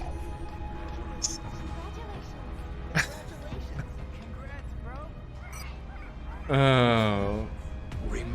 Oh God, it's great times. Okay. Let's see. Fewer soldiers. Okay, look at that. We got 6 healthy people, and God. And then we have one that is not a casual hour classic. okay, this one's gonna need a little before you play this one. This one's gonna need a little setup. Yes, like Bobby said, this is not from the casual hour. This is me and Johnny playing our Nuzlocke, chasing Johnny's excellent Pokemon Nuzlocke adventure. This is actually unreleased. This is brand new. Nobody's seen this clip yet. This is from episode 3 that's going to come out this Saturday, December 18th. So go watch it then. But Johnny and I are playing a Nuzlocke, so it's a difficult way to play Pokemon. High stakes. And we're trying to strategize how to play against this gym leader, and we had a potentially good bad idea. Like there's a move that we should have been using, and we were, but we were running out of points for it, and we needed to use probably something else. And we just had an idea, and we went with it. So play the clip, see what happens. This one's not going to win, but it's very good. Okay, it's time for the Cranidos. Here we go. What's the other move besides bite that has the teeth animation that Raticate uses? Is it Hyper Fang? Hyper Fang, Super Fang, yeah. What did he just use? Did I miss that? Oh my shit! God. The rollout strats! Ah, shit. Wow. Very effective, and it did the It job. just- Hot damn. Damn. That's All that Wow. worrying for nothing. why? Yeah, why was I sweating? Why was I sweating? We got this. Thank you, Limp So like Bizkit. that one, that shouldn't have really worked, because like we were using a rock move on a rock Pokemon, and it's like, oh, this isn't gonna work. Moped But him. The thing with rollout is it gets stronger every time you use it.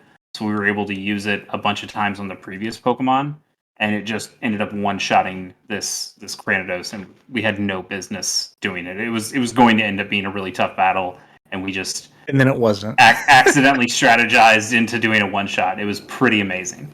But again, I don't think that one qualifies here. It's more just a plug. You should watch Saturday. It's a pretty good time. Also, our Geodude's name is Limp Bizkit. Yep. So, Pretty good. we have fun. We have fun here. Because he's rolling. That's the... I get it. He's a... Yeah, I okay. get it. Chase. All right, we each need to pick 2 out of here. Yeah. Why don't we each pick 1, and then we go around and pick another one? Sound Okay. good? Yeah. This is a little biased. I know it's like mainly about me, or mainly me reacting here, but Push His Ass needs to be in the list. It's very high It up there needs for to me be as on the well. top Okay. list. Johnny, you can go next. Entrapment. Trapman's very dumb and very good. Chase's laugh is infectious in that clip. Yeah. It almost killed me. It was really good. I think I did fall out of my chair on that. I really, really, really, really liked Chase quitting Destiny. I mean, That's a good one. it's just so good. God, it's so good. Chase, what's your next one?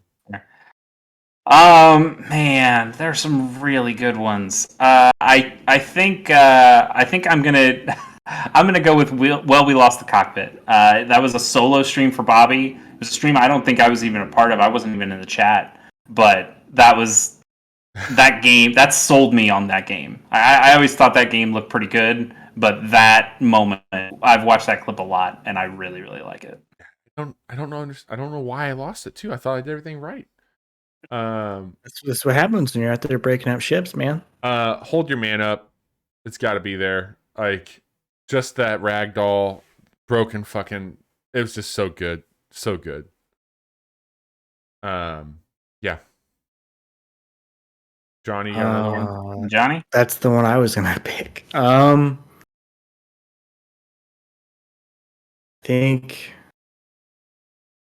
thought Everything Is Anime was pretty good. Pretty good. Sounds good. All right, so In My Way, nailed it, off the top rope, out of chicken, over my head, panicked, see ya, Man, C is a really good one too. 4th of fucking July, Too Nice. You win some, you lose some. Those all go. And thank you, Limp Bizkit. That one also is not making it. All right, we're down to these 6. I think it's pretty cool that two of these are from Fights in Tight Spaces. Yeah. Yeah. What was it? Okay, there's 7. Which other one needs to be cut? Push's ass stays. In My Way? Nailed It goes. Yeah, In My Way gets cut. Okay, there we go. Cool. Right? We're cutting Nailed It, aren't we? Yeah. Yeah, you can get rid of Nailed It. Okay. It's Quits, Destiny, Entrapment, Everything is Anime, Hold Your Man Up, Push His Ass. Well, we lost the cockpit. Okay. Yeah. I like Everything is Anime, but I picked that one because I had to. Yeah. It's a good one. It was perfectly timed. I think that was our good friend Matt Jaguar who got in with the casual reward. Bobby, I want to say, Bobby, you've done a fantastic job building those rewards. We've got some really fun ones. Some that have extremely surprised. Like some I asked for. Like congratulations, I asked for. Yeah. But Bobby took it above and beyond with the confetti. He's been doing some really good stuff with that. And also, as much as I think G Gundam is the worst Gundam by miles, having Domon Kashu come out and do Shining Finger for our biggest moments has been fantastic. So, and we're going to sunset some stuff. Thank involved. you. And 2022 is going to bring a whole bunch of new stuff there. So a lot of fun stuff coming. Looking forward to it. Stay tuned. I think we can get rid of Chase Quits Destiny. It's really good. It's also really painful for him, not me. Also, it's never going to happen. I'm never going to quit Destiny. Yeah. I still haven't gotten a good roll of that gun. I did. First try. I know. I'm familiar. Jesus Christ. Push's ass. Well, we lost the cockpit. Hold Your Man Up and Entrapment. Of the two Fights in Tight Spaces one, I think Push's ass is Push his ass. Yeah, I'm very biased to Push's ass. I love Hold Your Man Up. I also love Sia. I think that game, Fights in Tight Spaces, is a clip factory. We have so much fun with the way we work with the mechanics on that one, but Push's ass has been a solid favorite for most of the year. Okay.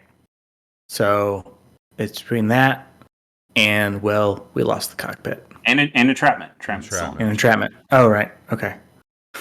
Get seen Entrapment? The timing was incredibly perfect. Man. I honestly can't. I think Push's ass is my choice, but I think that one's my favorite. Yeah. Just with what happens. The boss. It's the boss level. You just pushed him over the railing. It was incredible. And it was such an incredible moment. The thing is that can never happen again because they got rid of that mechanic. So like Did they really? That is something that lives forever there. I'm a little disappointed that they got rid of that. I think they made it. There was a patch. Maybe some bosses can't be pushed. Others can. I don't know. Okay. Yeah. Okay. So Push's ass wins. All right, we still have a lot of categories, and we're approaching midnight for us, so we probably need to keep running through. Let's next. Congratulations to Push's ass. Congratulations to Fights in Tight Spaces. Good stuff. Let's move it here with best additional content, and I think hopefully this one won't be too contentious. Let's run through these. We have the Animal Crossing 2.0 / Happy Home Paradise DLC. Do we even have need the to mini say motorways. anything else? I don't, but okay. Mini Motorways round trip update. Bowser's Fury separate from Super Mario 3D World. Final Fantasy VII Remake Intergrade. Iki Island from Ghost of Tsushima. Destiny 2's Bungie 30th Anniversary Pack. Monument Valley: The Lost Forest. No Man's Sky Frontiers update. Death Stranding Director's Cut. This is really between Animal Crossing, Final Fantasy, and Ghost of Tsushima. And No probably Man's Ghost of Sky. Tsushima. Like, oh no, No Man's Sky needs to be on here too. I'm sure. I didn't play that one. Is that really those? Yeah, you did. I think Bowser's Fury is Nice. really cool. Bobby, I know Yeah. we talked a little bit about that earlier. I think gonna- if that is the direction of Mario going forward, I think it's in a pretty interesting spot. I I'm agree. getting rid of Death Stranding. I really enjoyed my time with that game this year, but I'll say this much it doesn't cut the mustard. about No Man's Sky. I could have put multiple things on here, and I will say that they moved to a positive rating this year Yeah. on Steam after the hell that team went through. Dumped so many hours into that game in a very Yeah. short period of time this year. We streamed a lot of it. We had a great time with it. It's If we're talking about a DLC that people drop hours into, boys, have I got a DLC pack for you? Yeah, I just don't care about Animal Crossing. I Like, at know. all. I didn't think I did either. I'm gonna. So here's the deal. I'm gonna cut that one because as much as I'm gonna cut it. See, I can be nice. I was coming here expecting it to win. I wasn't going to fight too much. Here's the deal, though. I don't know if it's the DLC that has really gotten me back into Animal Crossing, or the fact that I have found these Animal Crossing YouTubers who are doing really cool things. A lot of those cool things are with the new 2.0 furniture pieces and some of the new features. But I think if I didn't have those people, those content creators that were making things that was getting me involved, I probably would have played this for a couple weeks, went, oh, okay, and then put it down. So I don't know if the DLC on its own has been enough to make it super crazy for me. Because I feel like if I had watched these YouTubers a year ago, I would have been in this same hole. It's not. I don't know if it's the DLC that's doing it for me more than it is just finding cool content creators. So I'm happy cutting that one. Okay. I think that makes this list way more interesting too. Okay. So we've got Final Fantasy VII, Iki Island, No Man's Sky, and I think Bowser's Fury probably still deserves a little bit more discussion. Okay. Yeah, you're gonna tell us about Ghost? No, I was going to say. I think I would fight hardest for the thing on here that isn't something I actually played, and that is Bowser's Fury. I loved the Iki Island expansion for Ghost of Tsushima. Like, I had a great time with it, and it got me to play it got me to finish that game and then go on and play the DLC that came out for it. I had a really, really good time for it. With it, but it wasn't doing anything different than what I had played in the main game. Fair. Final Fantasy VII Integrate. I wish I put like an hour into it. It seems really good, but I haven't finished it yet. Here's the thing that pisses me off is that last year. Hey, don't get me wrong. I love Final Fantasy VII Remake. Mm-hmm. It was in my top 5. It might have been in my top 2. I can't remember. We picked that as our game of the year last year. Yeah. Our favorite game of the year, Final Fantasy VII Remake. I still think Hades got robbed. As I know the math checked out Final Fantasy 1, but I feel like Hades was the actual game of the year. This year. Well, you would be wrong in your thinking. New DLC for our favorite game of the fucking year. Jessica Telephone was the best character last year, but here we are. Here we are. I'm the only one who played it. I'm the only one who not. beat. Did you beat Integrate? I did not beat it, but I'm pretty far into it. It's pretty far. It's 4 hours. Yeah, I'm a quarter of the way through it. I'm over halfway. It seems through. very good, but it's not. Look, I am appalled. It's an appetizer. Like that's not the next thing I want with that game, and I think it's just appetizer to your favorite game last year. I know, or one of his favorite games of all time, depending on what day you ask him. Yeah. Look, I think it's really cool. Okay. I think it's really cool. I think that I got into a situation where I was playing some other shit that I hadn't played before. This is still stuff I haven't played yet, but like I don't really know where this character lines up in the grander story, and so I was like, I know what that is to a degree. Like it's familiar enough that I felt like I could be like I'll make time for it. Like I've made excuses like, hey, you know what that is? It plays like Final Fantasy VII. You like Final Fantasy VII a whole lot. I ended up, if it wasn't for the mini game in there, I probably would have got through it because I spent a lot of time playing that. Mini game is really good. That's what, honest to God, like I had the story stuff to do, but I kept playing that mini game. Like I Or just Condor, man.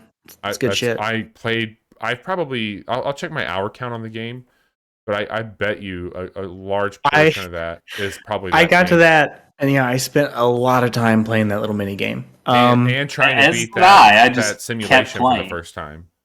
Yeah. I'm fine leaving it on here for a little bit. Okay. No, I think it has to be cut at this point. Like I like it. I think it's fantastic. But the fact that I'm a little pissed. I'm not pissed. I'm not pissed. I'm disappointed. I'm disappointed at both. I think what we got 4 things left here. 5. What do you think? Is it not just Bowser's Fury, Iki Island, and No Man's Sky? I thought everything else got cut. Iki Island got cut. Oh, you cut Iki Island? Then I think it's just down to 2. What? Which are Which are Bowser's Fury and No Man's Sky. I think it's Bowser's Fury. I think Bowser's Fury wins this. Yeah. With a plum. That is, I didn't even play it, but what I saw of it being played and what I learned about it is the only thing on this list that makes me hope that they make a new Mario game in that style that is truly like give us the truly open world Mario game with those platforming mechanics that you had in Odyssey, which were so good. It's a first step. It's definitely. I don't want all of the next Mario game to be like this, but I want them to take these lessons that they learned from Bowser's Fury. Yeah, I think they do a lot of really cool things with the way a Mario open world game could be. Like the way when you first loaded up Super Mario 64 and you ran around the castle area. Mm-hmm. And it just felt like freedom. It felt like this could go on forever. It was incredible. And it really can. Like it's a pretty small area, all things considered. But still, but the way it made you feel, I think Bowser's Fury is an extension of that, where it's like this is what open world Mario could be like. Yeah, and it could be awesome. It could be awesome. There's all the possibilities there to you, and the only reason I didn't get this is because I played a lot of 3D World on the Wii U, and I didn't want to pay $60 just to play this, which seems like a relatively small thing. I played more Bowser's Fury than I did 3D World. Yeah, and it was. I think it's really cool. I think. Do you want to make any? No, I just want to say about No Man's Sky. No Man's Sky's great. No Man's Sky. I love that game. They've done a great job. Really. Like what specifically is part of the Frontiers update that makes it good? Oh. Like they got like settlement building, and there's all kinds of crazy shit that goes. I thought settlement was a different pack. Wasn't there a settlement pack that was a different thing? There's a list, dude, that's the size of our best looking category of all the things that they've added to it. All right, Sean, like if you just go to Sean Murray's Twitter, scroll back a little bit, and like they've got very transparent updates, and it's just like holy shit, they put all like this update gets all that stuff. It's crazy. Yeah, I love that game. It's so good. All right, John. They definitely have put out the most content. Most additional content goes to No Man's Sky. Yeah, best community support for sure. This will be quick. So, as we know, Halo Infinite came out. The multiplayer came out last month. I love this game. I love it so much.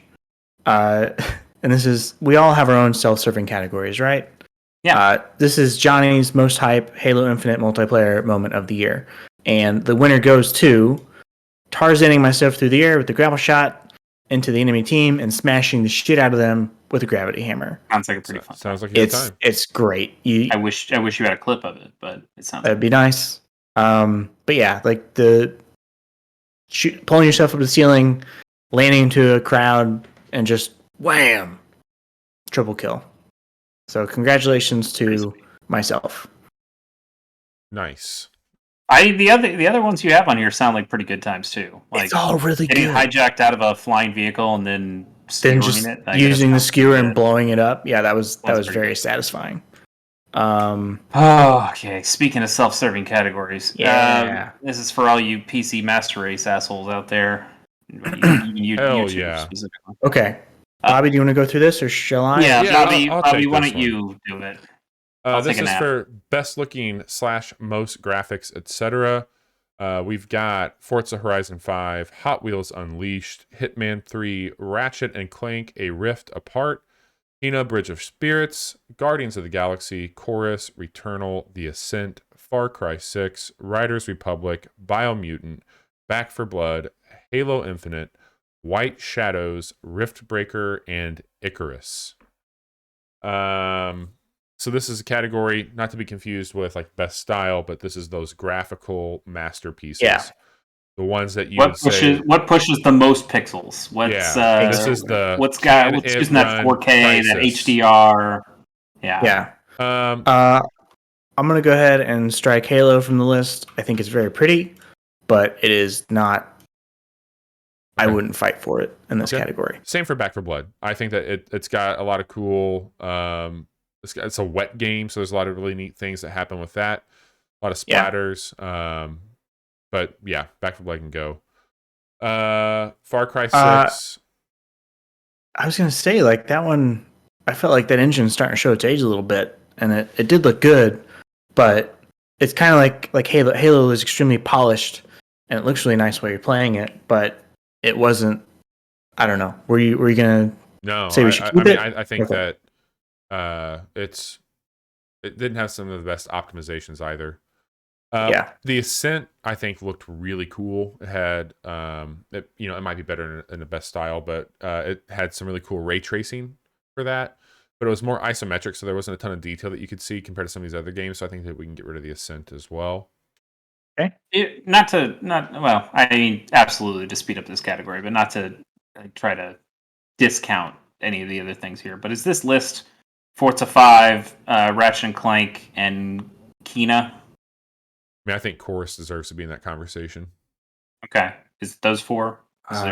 What else is somebody going for? Guardians looks phenomenal. We can get rid of Riders. Returnal looks great. We can get rid of but- Biomutant. Get rid of those two.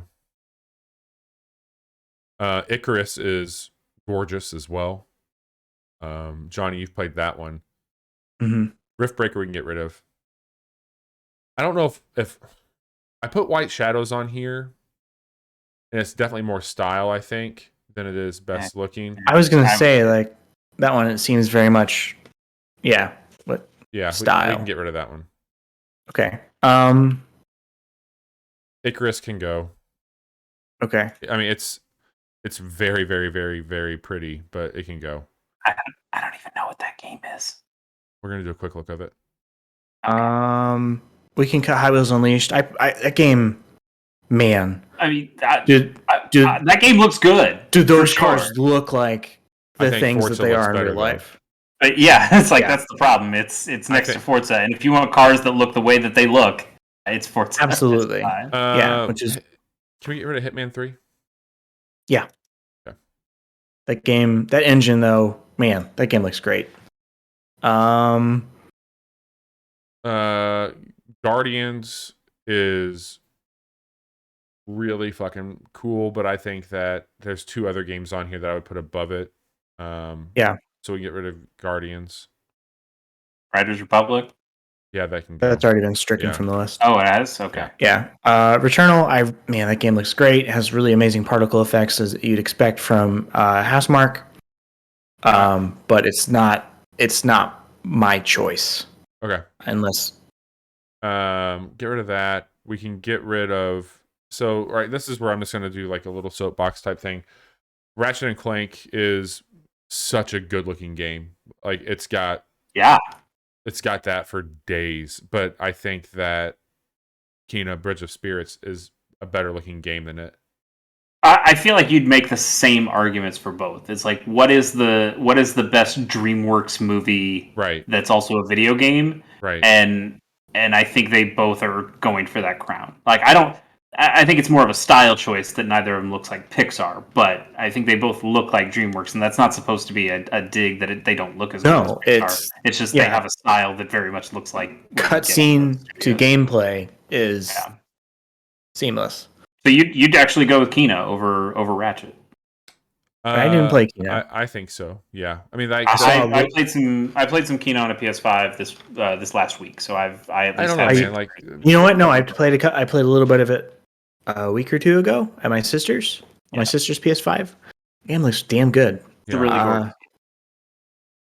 I mean, I'm just gonna put like, I think the game with the cars. Cars. that's The but cars. That's such a fucking cop out, man. It is. It's not a cop out. It's not like it this. is a This is cop not out. a. Chase. It's not It's just not, the cars. though. It's This the isn't- world. Every time, every This year, isn't there's a new style. shit. They show cars. They show cars. But they that's show the cars. like that's the thing though. That's not what this category. It's This fucking category is about what boring. looks the best, not what looks the most interesting. No, I get that, but cars. We have another category for what looks interesting. I don't know, man. Also, it's not just the cars. Mexico looks awesome in that game. Yeah. It looks Look, colorful. it's not just that, in a way that There's- in a way that we can go England back did and not watch look last. streams of me talking about how good that game looks. I'm with you all. It just sucks to give it to the cars because I think that's so easy. So what are you arguing for? You're arguing for chorus then? Is that what I'm hearing? No. You're arguing for Kina. I would say Kina over Forza. Okay. But So we can cut chorus. We know that's what I'm hearing. It's down between these two. I mean, it's Forza. It's just a bummer. Like I don't think it's a bummer. I think it looks fucking good. Man, if it was, it's not just the cars. Like that world is so incredibly realized. Like when you're I driving. get what you're saying though, Bobby. Yeah. Like it is. But there's a reason why that's always the tech demo. Is because If you keep designing the same cars year after year, they're going to look better than all these brand new art assets we had to make. I just think this game looks incredible in a way that the other games haven't. those roads, Bobby. It's When that rain low falls? hanging fruit. Have your low It hanging is. fruit. Have the low hanging fruit. That's fine. It's not even my category. I don't really even care. I haven't played That's- Forza Horizon 5. I just that's think it fine. looks you gorgeous. you were very passionate for something that you supposedly don't care about. I love Forza Horizon 5. I was going to I fight you haven't played tooth it and yet. nail on that. That's fine. I can take on both of you. All right, last category of the night. Also, boy. longest category of the night. Let me run through best style. Holy shit, guys! There's too many fucking games on this list. We Almost have, 2 pages. We have Nuts, Loop Hero, Everhood, Fights in Tight Spaces, Scarlet Nexus, Sable, Dodgeball Academia, Eastward, Toem, Jet the Far Shore, Chicory Colorful Tale, Narita Boy, Griff Lands, Stonefly, Wolfstride, Solar Ash, Inscription, Alekhead, Deathloop, Ruin King, Stonefly again. Congratulations, Stonefly. Death's Door, Baldo the Guardian Owls, Power Wash Simulator, Lost in Random, Townscaper, Next Space Rebels, XO1, Mind Scanners, Dungeon Encounters, White Shadows, Unpacking, Potion Craft, and They Always Run. And you know what? Well, fucking Stonefly. game. Stonefly for a third time. Why don't we just throw it in there? This is a lot of games, guys. How do we want to do this? There's got to be a better way than just cutting them individually. Congratulations, Sable. No. I love Sable. I think it's a finalist, but I don't think it wins. Can we just each pick 3 and then just argue Sure. over 9 games? There's just so many fucking games. Okay. Who wants to go first? One of you can go first. That's fine. Johnny, why don't you go first? Okay. 3 games or 2? 3. We'll each pick 3, but we'll Okay. do the same kind of draft that we did before. Pick one and then we'll go around. I pick Alekhead, Deathloop, and Or do it that way. That's also fine. Oh, I'm sorry. I was just gonna say pick one. Okay. We'll go around. Deathloop. You're saying Alekhead. Okay, you're saying Deathloop. Okay. I will say I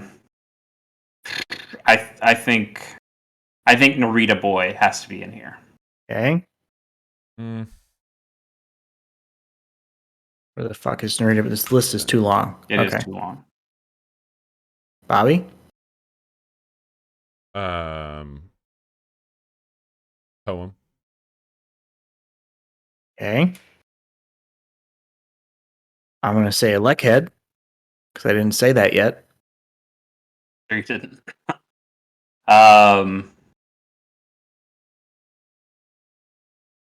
I'm gonna go with Nuts at the top. Bobby? I will go with Loop Hero. Okay. Trying to find that in this list. It's right There it below is. this. Okay. Oh shit! Let's see. Knowing that I only have one left that I can pick is Yeah. agonizing. Fuck.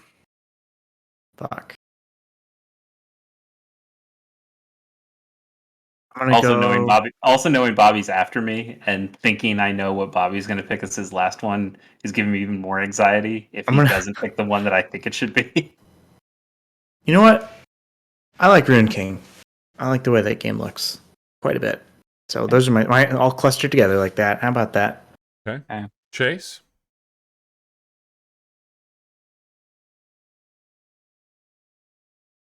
Chase is having an internal struggle over I it. really am because I think Bobby's going to say Eastward, which makes me want to say Everhood, but I can't trust that Bobby's going to say Eastward, so I have to say Eastward. Look at his face. It's Bobby, unreadable. were you gonna say Eastward? I was. But And no, you're not gonna say Everhood. Yeah, I No. know. White damn it. Shadows. Yeah, that probably deserves it. Fuck, I should have said Everhood. All right. Okay, so you're Eastward, Chase? Yeah. And Bobby's is White Shadows. Yeah, I'm gonna Okay. put it at the bottom. Also, I just want to say I put Dungeon Encounters on here almost as a joke because that game has literally no style to it. But I think because that it is a has no style? style, it's actually kind of awesome. Okay. Also, I think it's a damn shame that Fights in Tight Spaces didn't make this list, but we have to go by the Kill Our rules. Darlings. Yeah. Also, Sable, the game that Johnny threw out there to begin God, with, did not that's- make the final list. That's Which a is shame. nuts. It should be on there. But it's not nuts though, because nuts is nuts.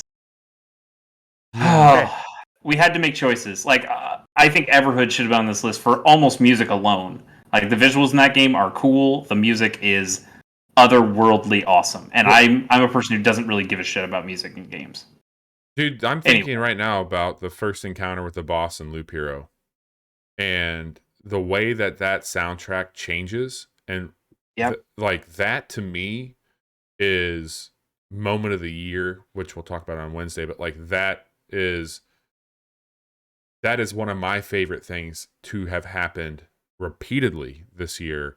And I love it. I love it so much. The style of that game is really fucking cool, even though I don't even think that game looks that good in the loop. Like the general gameplay, I don't think that looks very good at all. I don't like the text. I have to turn on the non-dyslexic text, not because I'm dyslexic, but because it's just easier to read. And it's But dude, when they start to do the talking heads and some of those the art talking on heads those are cars, so fucking good. they're incredible. Good. They're so good. And the music, some of the animations in there are really neat. The way the howls, the clock bells ringing.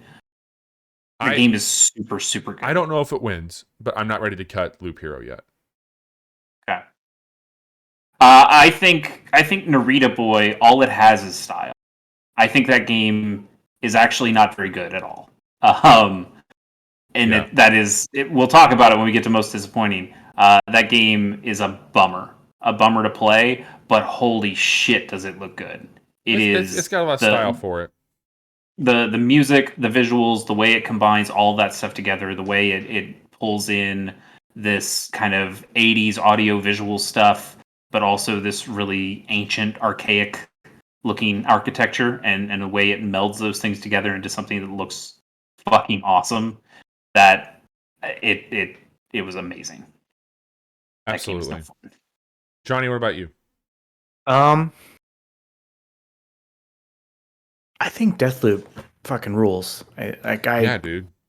That game is just dripping with style, and it's so like the Art Deco, the retro modern tech that it's just executed so perfectly.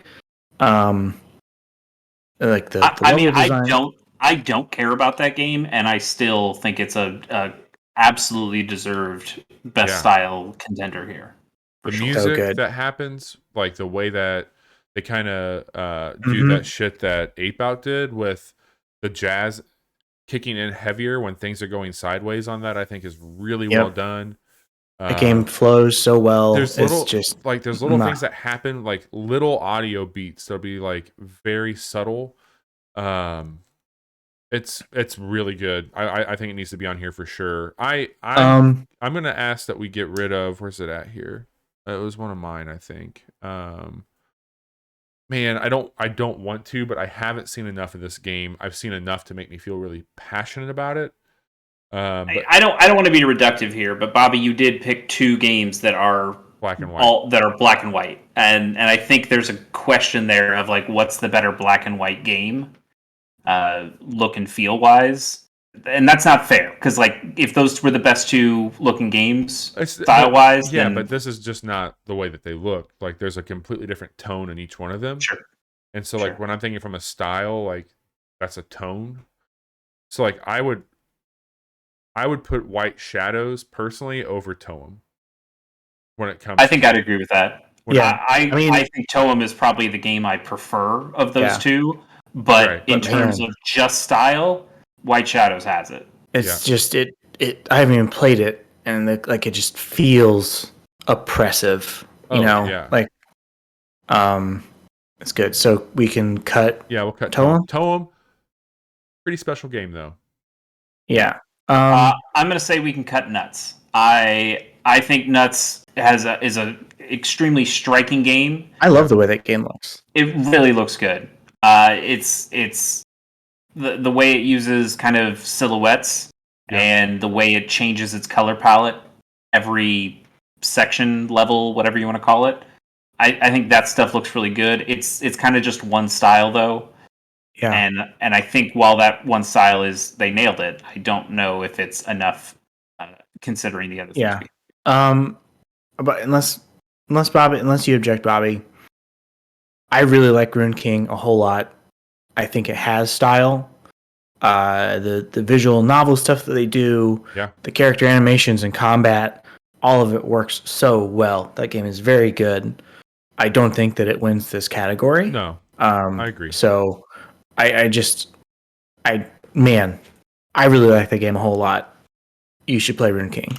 So we are down to Loop Hero, Eastward, Narita Boy, Alekhead, Deathloop, and White Shadows. I'm gonna ask to get rid of Narita Boy and Alekhead. I would be okay with getting rid of Alekhead. I think that game looks awesome. Yeah, but I played it for the first time last night, the night before. Oh yeah, did you like it? It's great. Yeah, it's really good. So cool. I wish I had a way to play it. I really liked it, and also, the style very simple, but striking. And it reminds me a little bit of like VVVVVV in the way that it looks and kind of in the way that it plays. Yeah, but it's great. I like that you can change the tone on the screen and add CRT effects if you want. It's a neat game. I wanted to give it some props because I did enjoy it looking at it. Bobby, I get why you want to cut Narita Boy because it's just not a good game.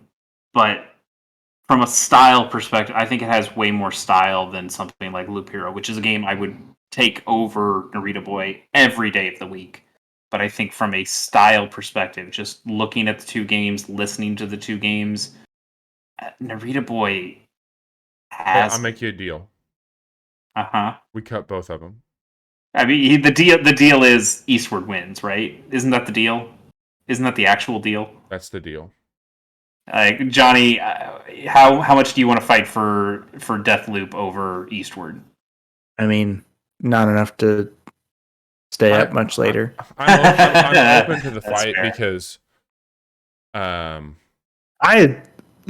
have played both of those games. Eastward, oh man, God. That game has style, it has heart. Yeah, I think that all right. I've played other Arcane games, right?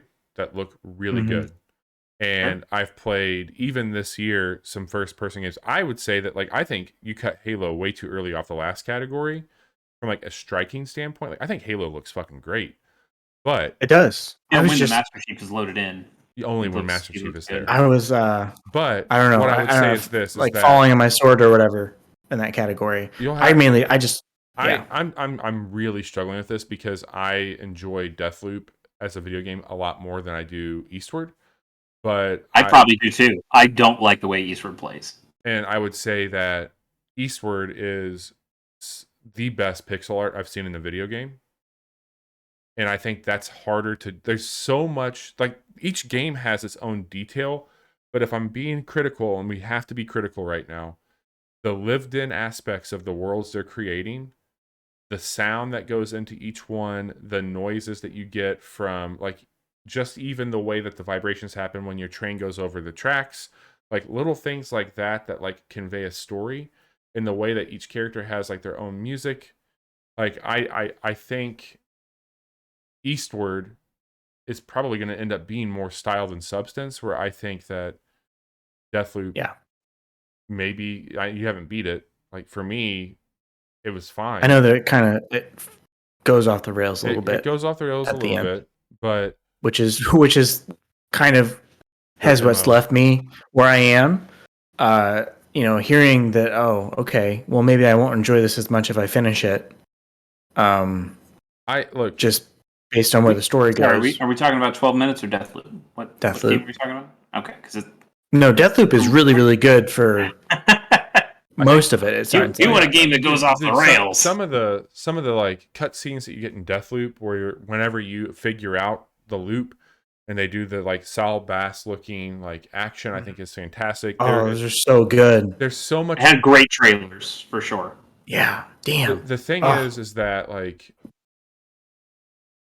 when I look at Eastward, each city I go to is its own slice, and there's so much detail in that slice, where by default Deathloop is 3 slices over and over and over and over and over again, so there's a lot of repetition That change slightly depending on the time of day that you're there, but Right. ultimately remain the same. That's fine. Eastward wins. I mean, so the thing is, I know a lot of people are tired of pixel art. And I think that's I am fair. too. I'm not tired of it. that just speaks to the quality of what they put together there, because that's my point. It is. I think it transcends pixel art into just this incredible array of colors and shapes, and the stuff that they've put together, and musically, sonically as well. Bobby talked about the even the feel of the train going over the tracks. I want to watch Eastward definitely more than I want to play it, but I want to watch that game and just have it go, because the feast that you get visually is incredible. Yeah. It looks real nice on that OLED screen absolutely on the Switch. I can't believe we just did it. I'm surprised this only went 2 hours. I thought this was going to be a longer fight for everything. It gives me hope for Wednesday, and yet I see things that are happening on Wednesday, and who knows? It's going to get. Only time will tell. Yeah, for sure. Cool. Well, I will. We're going to run down the winners real quick. Go back through. Okay. I'm going to skip the individual categories. They're okay, but we can talk about them another time. Best Switch port was Monster Train. Best new character was Don Pappas from Claphands Golf. Best casual hour clip was Push His Ass. Best additional content went to Bowser's Fury in the Super Mario 3D World plus Bowser's Fury. Johnny's most hype Halo Infinite moment of the year was Tarzaning himself through the air with a grapple shot into the enemy team and smashing the shit out of them with the gravity hammer. Our best looking, most graphics category went to Forza Horizon 5, and our best style went to Eastward. I feel really good about this. I feel pretty good. I'm surprised at some of the things that ended up winning, but I'm pleasant. I think they're all. Isn't that the case every year? Yeah. Generally, I think there's some surprise, but some things I thought were locks that weren't necessarily locks. Yeah. Yeah, I thought Animal Crossing was going to win for sure. But I knew I was going to surprise you guys with that. get your ticket, Dodos. Fly away. All right, so let's wrap up really quick here. We do a lot of fun stuff normally. Tonight would have been a casual Monday. We are doing Game of the Year episodes Monday, Wednesday, Friday. So part 2 will be Wednesday night at 10:30. As we talked about at the top of the show, come back, hang out with us, and we will be doing our countdown for top 10 on Friday. However, Tuesday and Thursday, we've got some quick looks going up. Tomorrow is Ruined King, so you heard Johnny talk about that. If you've not checked it out, take a look at Ruined King before coming back on Wednesday, where we'll be hanging out. And then Thursday, we're going to have a chorus where you can follow along and see that game that I'm pretty obsessed with. We got a fun quick look planned for Thursday. That's going to do it for tonight's part 1 of our casual categories episodes. We'll be back Wednesday for part 2 of the casual categories. I don't know when this is going to air as far as like the podcast goes, if I'm going to dump everything at once or if I'm going to put this out tomorrow or what that's going to look like. I'll probably do everything at once. So Fridays, 9 a.m., you'll probably be able to get all 3 of these as a podcast and just work your way through it because we'll be taking a little bit of a break after that. Well, you won't get Fridays because that's 10:30 p.m. on Friday. Yeah. You'll get our categories for sure, and you'll probably get so you can get caught up before Game of the Year. Yeah, you'll get caught up, and then we'll do Game of the Year probably the weekend or something like that. In case you just want to listen to 4 hours of podcasting before you listen to another 2 hours of podcasting. A little primer. That will do it for us tonight. We'll be back Wednesday with part 2, and we got a couple quick looks. Thank you all so much for tuning in, and we will chat with you all very soon. Take care. I